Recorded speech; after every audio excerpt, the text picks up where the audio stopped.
Hey yo, what up? Welcome back to the channel. It's your boy Caprice with Gemini Uncensored, where we talking about everything viral on the internet right now. Yo, check this video out right quick. How often did they call you or book you? Like I said in my I can't remember the exact amount of time. So I estimated between 8 and 12 times, but it would be like every few months. But it would be a Friday, Saturday, Sunday. Like I would come Friday night, then they said come back Saturday night, then come back Sunday, and then I might not be called for 3, 4 months, and then they'll just pop up. So at the time, I thought they lived out of town. You know, they would. She would call me from a Cali number, so I assumed they were out of state. And she basically said, "Yo, can I hit you when we're in town?" Right. But it would be multiple nights in a row, but months in between. Right. And if some of these questions that I asked you may seem repeated because you've been asked these same questions, I just want, we have a different audience from with the interviews you've done, and some people may not know in the trial or what's happening. So some of these questions, I don't want to seem like it's redundant if you answer them 100 times this week. So I was reading that in the beginning, you didn't even know what was going on, or that it was even Puff was participating. Could you explain your first time going to one of these events? Yeah, so I really believed they were a married couple. Like when I got there, I didn't recognize Cassie. Right. Like I saw her face, she looked familiar, but honestly, when I saw her, I thought she was Megan Good. Right. Like if I was gonna pin, I was like, yo, I think this is Megan Good. But then when I looked on the Google, Megan Good was much thicker. So I couldn't really figure it out. So, and then when she said her husband, when Puff walks out, to finally, do his voyeur thing and see what's going on. So hold on real quick. It didn't start with Puff in the room. Nah, it never started with him in the room. Okay. It would only be me and her. And she said at some point, her husband's going to walk in and I'm not supposed to acknowledge him, look at him, act like he's not even in the room. Right. So we'll be like on the couch, let's say on one end of the room, and then like on the far end of the room, it'll be like a table with a chair. And eventually he'll come in the room and like sit in the area, of course, the room, like watching, and we're supposed to act like he's not there. How often, pardon me, not how often, how long did it take until you realized that it was Diddy? Bro, like I want to say like over a year. Get the fuck out of here. A whole year? Why? So let me, how long, okay, let's, I want to stick to that for a second, but how long did you know till it was Cassie? So the minute I found out it was Diddy, that's when I knew it was Cassie. So it took a year for you to find out for Cassie as well? Yeah, yo, Okay. I didn't recognize it. Like when I jumped out of it, I did try to do the Google searches. Like I wanted to try to figure out who it was, Right. but I'm Googling a married couple. Right. So every result I'm getting is not leading me to the right places because they're not married. Got you. So then, and I never found out with a visual cue. It was a hotel, the ex's house, and I would get there, let's say 2 a.m, and sometimes nothing would pop off for hours. So in this case, they threw me in like an extra room in the suite. Mm-hmm. And just to kill time, I happened to cut on the TV, but in the TV had a welcome message. So the TV said, yo, ex's house would like to welcome Mr. Sean Combs. And I'm like, yo, this is crazy. Like, I had no idea, man. So that's how you found out that it was Cassie and Diddy by just cutting on the TV and seeing the introduction on the television. Wow. Cutting on the TV. Wow. I seen also in the transcripts that you would say that it was just a sex scene in the beginning. Nothing, no intercourse. How long until you had actual intercourse? What was happening in the first few sessions when it wasn't any intercourse? Nah, it was only the first session where it wasn't intercourse. Okay, so 10 times, one time it was only not intercourse the first time. The first time. And it was offered, yo, but I was so bugged out. Like this wasn't my hustle, right? So right. I'm really in there thinking this is a married couple and they want to do some voyeur sexy scene. Mm-hmm. So we did the like set up on the couches, the baby all rubbed down or whatever. And then at some point, Puff jumped up. I didn't know it was him. He left the room. She left the room to talk to him, and she came back like, yo, that was perfect. We happy. We good. And then she said to me, yo, do you want to finish? Meaning, I guess, do I want to bust a nut out? You know what I'm saying? Right. And my first example, I'm trying to be professional. Like, I'm like, nah, I'm good. Like, if y'all good, I'm good.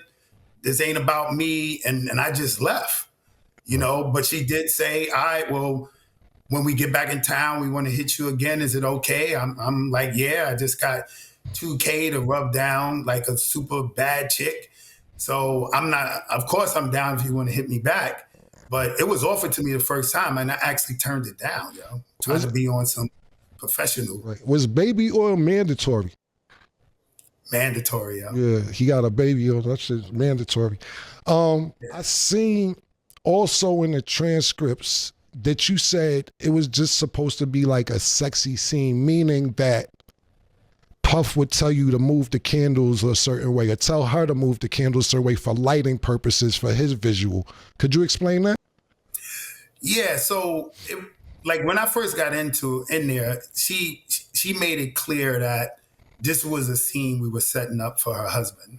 Okay. So it was like couches, all the furniture in the suite was covered in sheets. Like everything was covered in sheets. So it was like a single chair across from like a big sofa. And we were supposed to sit on there and I'm supposed to put oil on myself. She's supposed to do the same. And then at some point we're rubbing on each other and we doing little like masturbating. I'm masturbating, she's masturbating, but you could tell it was an act. Right. Like we're like in character, like one of them corny Cinemax movies. You know what I'm saying? Like the sex scene in them little Cinemax movies. So we're trying to make it look like the part, and then he would give subtle cues because he's across the room and the room's dark, everything's candle lit. And he'll say like, yo, move a little bit, yo, move the candle, I can't really see, or move the body. And he would never talk to me, not one word to me, only to her. And if it's instructions for me, it goes to her and she tells me. So it was like a real scripted kind of routine. And it really went like that every single time. So he was basically orchestrating a sex scene without directly talking to you, but telling her certain things. Exactly. Wow. Crazy. I seen also in the transcript, or I actually heard you talk about this, that Puff would have the Muslim mask on and be naked from the neck down. What was that like? Pause. Bro, that was like the weirdest shit ever. Right. You know what I'm saying? Like it's already weird knowing like a dude coming in the room. Mind you, I'm seeing all this peripheral. Right. So it's extra crazy because it's not straight on. So it's at the corner of my eye. I'm like, yo, this dude got on like a veil. And he's half the time he's beaten off and he's walking side to side. So it was definitely a difficult space to try to be in. But I ain't no front, bro. At the time I'm greedy. I want this bread. You know what I'm saying? I'm looking at the scenario and I'm trying to make it work. But it was tough, man. It was tough. It was just a veil. Somebody told me he had a Yankee fitted over the veil. Everything was just covering the face. Super duper pause and naked from the neck down every single time? Every single time, man. So that's a little construed, right? It was a veil, just period. Like the ones the Muslim women wear, so you don't see anything but the eyes. But I think at some point after like the year and change, and it was a while, he wore the veil for a minute. Right. I think they might have figured out. I saw the TV, and at some point he just changed to a Yankee fitted. So at some point he dropped the veil, and I guess he knew. Maybe he saw the TV on. You know what I'm saying? Right. Like I probably left it, and I guess he figured out. Homie figured it out, so he stopped wearing the veil, and he was just like rocker fitted. Right. I also seen that you say when you and her were doing what you guys were doing, he would be pacing back and forth with a bottle of Astroglide. Yeah, man. Every time, it was obviously something he was into in terms of visually watching this. So What was it would being done with be. the Astroglide though? Paul. I guess he's using it as lubricant to beat off. You know what I'm Right. saying? That was, he's pleasuring himself during the action. So I'm obviously he's using that for lube. Do you consider Puff a cuckold? Yeah, I mean the whole time that's what I thought it was. Right. Right. Yeah, I thought it was. It's because you keep using the word voyeur. This is cuckold activity. Yeah, We nah, gonna- without a doubt. Yeah, we're gonna step it up to cuckold. Yeah. So I'm saying voyeur because that's what she said to me. Right. Like when I came in. Because that, you know why? Because they down. You know why? Because voyeur don't seem as bad as cuckold. So they downplay it with the yo. I'm just a voyeur. Nah, you was an official cuckold, nigga. Because voyeur can mean you watching anybody, not your girl. Cuckold is when your girl is in play. You know what I'm saying? So yeah, he sound cuckoldish, man. Did Puff ever participate? Nah, man. Nah, he stayed across the room. Like I said in my testimony, the closest he got to actual action, like it was one time, all this stuff, almost every session happened in the living room, but it was one specific one where we got moved to the bedroom, me and her. Mm-hmm. So in the bedroom, he's in a closer proximity because he's walking around the bed. And at some point, like almost at like the strip club, he took like a stack of hundreds and just threw it on the bed while we was, when me and her was having sex. And we both was like, what's going on? And he just was like, nah, I'm enjoying this shit. And, we just kept doing what we was doing. Right.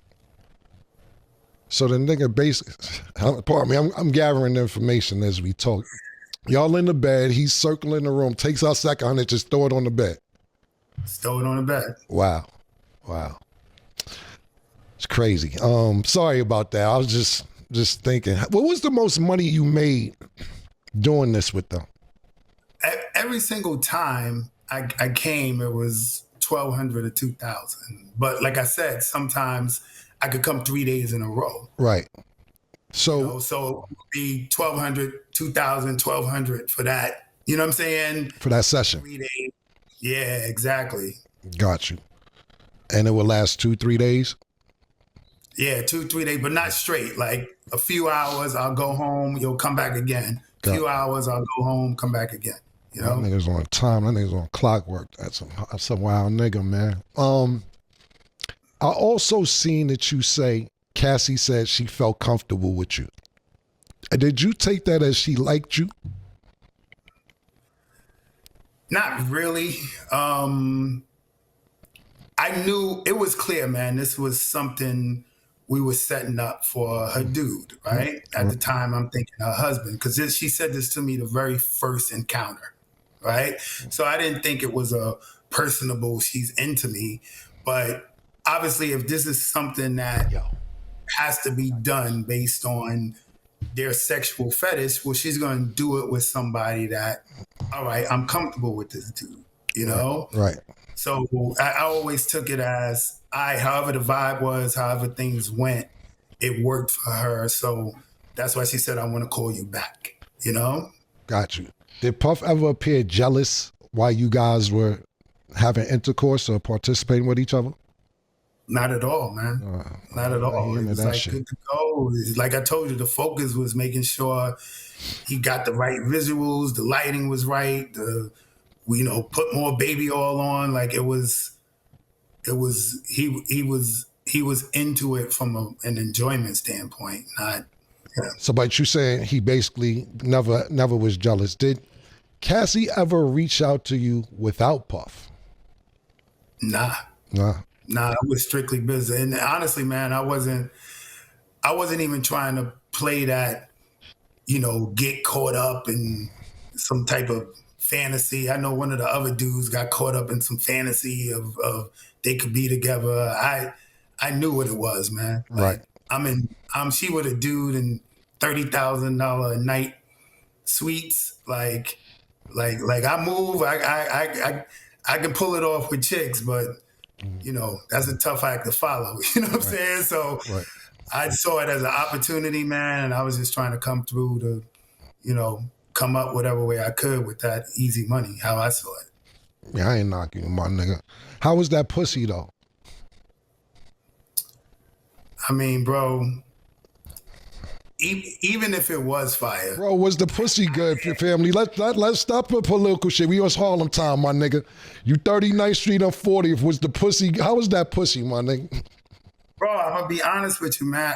I couldn't get there, bro. Okay. Like, I got a dude pacing back and forth, beating his joint. You know what I'm saying? Yeah. My peripherals, my spider senses is wilding. You know what I'm saying? I can't validate it, but everybody knows there's rumors, right? There's rumors that he could be, interested in dudes. So the whole time I'm semi-paranoid. Like I wrote in my book, bro, for real. I got a hearing problem. Right. And sometimes when he would give her directions, I would hear like something completely different. Like he'll say, yo, I like the position you in. And I'm like, yo, did he just say, I wish I could penetrate him? Like, I'm hearing, you know what I'm saying? So basically you never could get comfortable because, so let's just be clear and get the elephant out the room for the audience. You're not gay, you're saying? Absolutely not. Bro. Right. So therefore you're saying that already, just to put everything into perspective, that you're there for this chicken to get this money. You don't know it's Puff this whole time. So you're already thinking like, okay, this nigga's being weird, whoever it is, and I got to keep an eye out for him because we don't know what type, in case he want to, if he get mad, if he want to join, I'm not with none of that. I'm here to bone your bitch like you paid me to do and stay the fuck out of it. But what you're saying is the paranoia intensified once you found out it was Puff and you like, oh, hold on, now this shit done got to 10 because not only am I fucking this nigga girl, but it's Puff. So now you saying you hearing shit that you wasn't hearing, and now you can't really enjoy the pussy like you want to enjoy it. Is that what you're saying? Absolutely, man. Absolutely. Like I'm not intimately connected, yo. You know what I'm saying? Right. Like I don't think I got a real erection the entire time. Right. Like I was loading up on any pill, anything that I could take just to get there because I could not connect. Yeah, You know what I'm saying? It was too paranoid, it was official paranoid, bro. Like, and then it's like homie got on the veil and he butt naked. And then, like I said, I find out it's Puff and then it's the rumors. So real talk, I'm like, yo, I don't want this to go left. Right. So, well, listen, man, we gonna get you some pink horsepower because it don't matter what the situation is. That joint work. We gonna, you from the block. We'll send you a case up there. Nah, you already, nigga. That ain't about nothing. Did you go raw ever? Yo, bro. Yeah, for real, bro. That same day when he threw the stack of hundreds. Right. Like that was like we were on the bed and I started out, I'm eating a box, right? And after you would tell it was like some excitement, some connection. So when I pop up, she's scooting towards me for the penetration, and she kind of looked at him, and he was like, "Yo, go ahead, have a good time." And I was wild reckless. I just It was what it was. So it's only one time you went raw. You repeatedly went raw. That was, let's say that was the 4th time, and then it was every time to the last time. Got you. Gotta go raw sometime. You gotta go raw and Cassie and be like that, my nigga.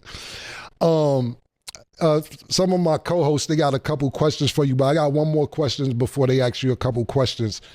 We hear about 50's baby mom, Daphne, being involved in some of these things. Did you ever fuck Daphne, 50 Cent's baby mother? Nah, every time I was called or involved in any way, it was only Cassie specifically. All right, cool, man. This got to be the craziest video that I've seen all year. My thing is this dude said that he couldn't leave until he nutted either on or in Cassie. You know what I'm saying? Like that's crazy right there. For a guy to want that anyway, yo, that's crazy. I'm gonna say this, man. Marriages fail at a rate in America of 49 to 50%, somewhere around there. So whatever works for your relationship works. But now my thing is this: to each his own. But how far are you willing to go for your boyfriend? You know what I'm saying? How far are you willing to go for your girlfriend? You know, it ain't even no lifelong commitment right there. Nobody said I do. Nobody took any vows, anything like that. But you up here, you doing the deepest, darkest stuff you could possibly do behind closed doors. Yo, my theory is this: out in public, she was the girlfriend. You know what I'm saying? She was the arm candy. You know, here he is, this up and coming billionaire. You know what I mean? And here she is, this young, attractive woman that she doesn't feel like she deserves anything less than a billionaire. But now behind closed doors, that's daddy. That's not Diddy, that's daddy. You know what I mean? Understand what I'm saying? She goes from him having to court her to her having to do every single thing that he wanted to please him. So the dude says, if you listen, he says, yo, I couldn't get off I couldn't get off a lot of times because he's pacing back and forth in the room with a Muslim mask on, butt naked, and a bottle of lube and a camera yelling out orders and things like that to do. Yo, this is crazy work right here. So he's pretty much, he's pacing back and forth like a lion. Everybody in this court case, everybody that's involved with this, even though the acts are done and the man is sitting in jail and he's going through trial, everybody need to get some kind of therapy. Everybody need to get some kind of, they need to talk to somebody. You know what I'm saying? My thing is, I want to ask y'all a question right here, and I want y'all to leave it in the comments. How far are you willing to go? Here, I'm going to make it tricky. How far are you willing to go for your girlfriend or boyfriend? Now, how far are you willing to go for your man, your husband or your wife? You know what I mean? Are you willing to, if your man wanted a threesome, are you willing to give him that? Or do you feel like you should be enough? You know what I mean? Fellas, if your wife wanted an open relationship, are you willing to give that to her? Or you feel like you should be enough?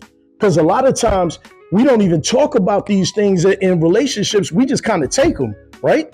Anytime somebody step out in a relationship, you took that open relationship. You know what I mean? Anytime you get busy with one person and then you go home and get busy with your wife or your significant other, you took that. You know what I mean? You didn't even give them an option on whether or not they wanted to have a threesome or an open relationship. So my question is, how far are you willing to go? Have you gone that far? You know what I'm saying? Leave it down here in the comments. Now, I know some people might be into cuckolding or whatever you call it. If you into that and that's your thing, that's your thing. But both of y'all need to be into that. When does it become a point where it's actually toxic? You know, it's nothing that you want, but you're doing it because you're trying to please your significant other. You know what I mean? When does it become a point in time where it crosses the line from fantasy to abuse? You know what I mean? Is there a safe word? You know, it don't seem like there was no safe words. We already know it wasn't a safe word. We watched the video. You know, think about it, man. This dude chased her around, stomped out, kicked her, dragged her in the hallway in a towel. Imagine they was home. Imagine they were home behind closed doors and he had his clothes on. He had jeans on. Yo, we from New York. We wear Timbs. You know what I'm saying? Imagine he was in the house. He got Timbs on. You know what I mean? I'm sure Cassie done seen it really bad. But how many of y'all have seen it really bad? Male and female. Because I actually got a story that I'm going to let out a little bit later on. I'm trying to edit it and put it all together. You know what I mean? Hide the names and stuff like that and kind of keep it as respectful as I can. But I actually have a story where I've experienced abuse in relationships. You know, I've experienced that. There's a lot of men that keep this thing quiet. And I think that's why I'm uncensoring everything, because I want us to talk about it. I want us to get rid of the taboo idea that men can't be abused. You know, while everybody knows what's going on around, nobody wants to say anything to try to save him from the relationship. Men can be physically, emotionally, verbally abused. You know what I'm saying? Like, this is a real thing. Yeah, this is definitely one of those crazy interviews, man. But look, I want y'all to do some self-reflecting right now. Have you or are you in a situation right now where you feel like your significant other wants you to go too far? Now, don't get it twisted. I'm not trying to break up relationships. I'm not trying to break up households. What I want you to do is I want you to speak up. So I want y'all to check this out right here. Sexual abuse can happen within romantic relationships, even long-term ones. It includes any unwanted sexual activity, coercion, or manipulation by a partner. Many survivors don't report abuse due to fear, shame, or belief they won't be believed. According to RAINN, only 1 in 3 sexual assaults are reported. In relationships, the abuse is often hidden behind trust and emotional dependency, making it even harder to speak out. If you or someone you know is experiencing sexual abuse in a relationship, support is available. Until next time, thanks for watching. Peace.